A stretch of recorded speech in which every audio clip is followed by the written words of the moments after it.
নমস্কাৰ, আপোনালোক পুনৰবাৰ স্বাগতম জনাইছোঁ। আজি আমি আলোচনা কৰিম বিশ্বকৰ্মা পূজাৰ বিষয়ে। অৰ্থাৎ প্ৰতি বছৰৰ দৰে এই বছৰো আমাৰ অসমৰ লগতে ভাৰতবৰ্ষৰ লগতে বিশ্বৰ বিভিন্ন ঠাইত দেৱশিল্পী বিশ্বকৰ্মাৰ পূজা অনুষ্ঠিত কৰা হ'ব। এইবাৰ এই পূজা অনুষ্ঠিত হ'ব 31 ভাদ 17 ছেপ্টেম্বৰ মঙলবাৰ। এই দিনটোত আমাৰ সমগ্ৰ বিশ্বতে বিশ্বকৰ্মাৰ পূজা অনুষ্ঠিত কৰা হ'ব। বিশ্বকৰ্মা হৈছে ব্ৰহ্মদেৱৰ সপ্তম সন্তান।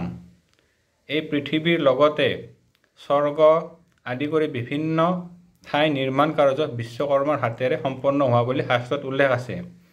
লগতে বিশ্বকৰ্মা দেৱ হৈছে দেৱশিল্পী, অৰ্থাৎ বিভিন্ন দেৱ দেৱীৰ অস্ত্ৰ শস্ত্ৰসমূহ বিশ্বকৰ্মা দেৱৰে সৃষ্টি।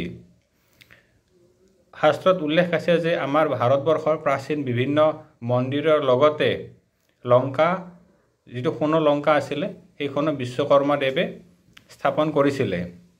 বিশ্বকৰ্মা যিহেতু দেৱশিল্পী বুলি কোৱা হৈছে, গতিকে আমাৰ এই পৃথিৱীত যিমানবিলাক নিৰ্মাণ কাৰ্য আছে বা নিৰ্মাণ কাৰ্যৰ লগত যিসকল ব্যক্তি জড়িত হৈ আছে, সেই সকলো ব্যক্তিয়ে বিশ্বকৰ্মা দেৱক বিশেষ পূজা কৰা দেখা যায়।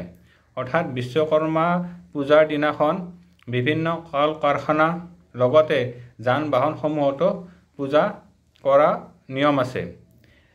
লোকবিশ্বাস অনুসৰি বিশ্বকৰ্মা পূজাৰ দিনা যদি যন্ত্ৰ পাতি কল কাৰখানাত পূজা কৰা হয়, লগতে নিজ ঘৰৰ যান বাহনৰ লগতে যিসকল যান্ত্ৰিক বস্তু আছে, সেই সকলো বস্তু যদি পূজা কৰি ফোট দিয়া হয়, তেতিয়াহ'লে সেই বস্তুসমূহ ভালে থাকিব।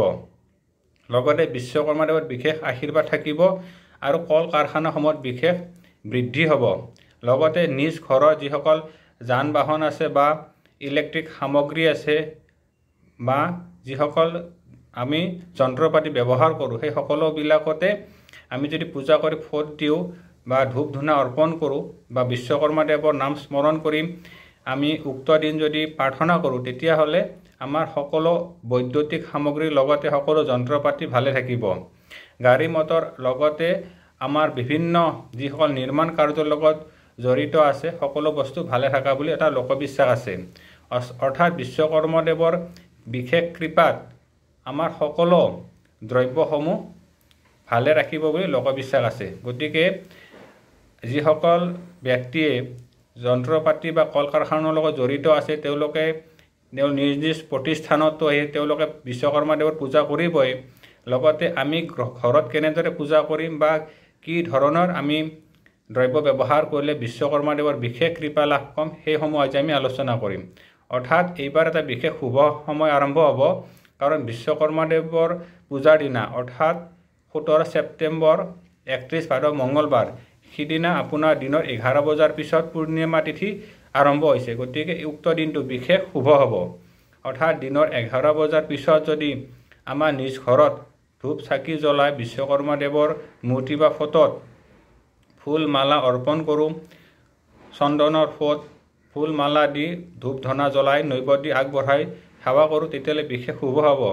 লগতে আমাৰ ঘৰত যিসকল ধৰক কটাৰী বা আমাৰ যিসকল দ্ৰব্য আছে, সেইসমূহ যদি আমি কলপাত এখন লৈ বিশ্বকৰ্মা দেৱৰ সন্মুখত পাৰি দি তাতে কলপাতখনৰ সন্মুখত আমাৰ কটাৰী, দা বা কোৰ এনেকুৱা ধৰণৰ বস্তু ৰাখি তাত যদি আমি ফোট দিওঁ আৰু লগতে সেই ফোট আনি যদি আমাৰ ঘৰত যিসকল বৈদ্যুতিক সামগ্ৰী আছে তাত সেইবিলাক যদি আমি ফোট দি দিওঁ, লগতে চাকি বিশ্বকৰ্মা দেৱৰ সন্মুখত 5টা চাকি আমি জ্বলাই লওঁ, তাৰপিছত সেই চাকিসমূহ যদি আমাৰ ঘৰত বৈদ্যুতিক সামগ্ৰীসমূহত দেখুৱাই লওঁ, তেতিয়াহ'লে আমাৰ যন্ত্ৰ পাতিসমূহ বিশেষ ভালে থাকিব।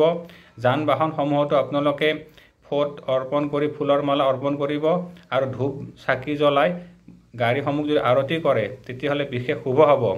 আৰু বিশ্বকৰ্মা পূজাৰ দিনা যদি আমি দুখীয়া মানুহক যথাসাধ্য দান দক্ষিণা কৰিব পাৰোঁ, তেতিয়াহ'লে আমাৰ বিশেষ শুভ হ'ব। গতিকে আৰু বিশ্বকৰ্মা দেৱৰ 108টা নামৰ পাঁচালি পোৱা যায় বা 108টা নাম কিতাপ পোৱা যায়। আপোনালোকে সেইসমূহ যদি বিশ্বকৰ্মা দেৱৰ সন্মুখত ধূপ চাকি জ্বলাই প্ৰাৰ্থনা কৰে বা সেই নামসমূহৰ শ্ৰৱণ কৰে বা কীৰ্তন কৰে, তেতিয়াহ'লে বিশেষ শুভ হ'ব। আজিলৈ ইমানে, পৰৱৰ্তী সময়ত পুনৰ লগ পাম। ধন্যবাদ। ওম নমঃ শিৱায়।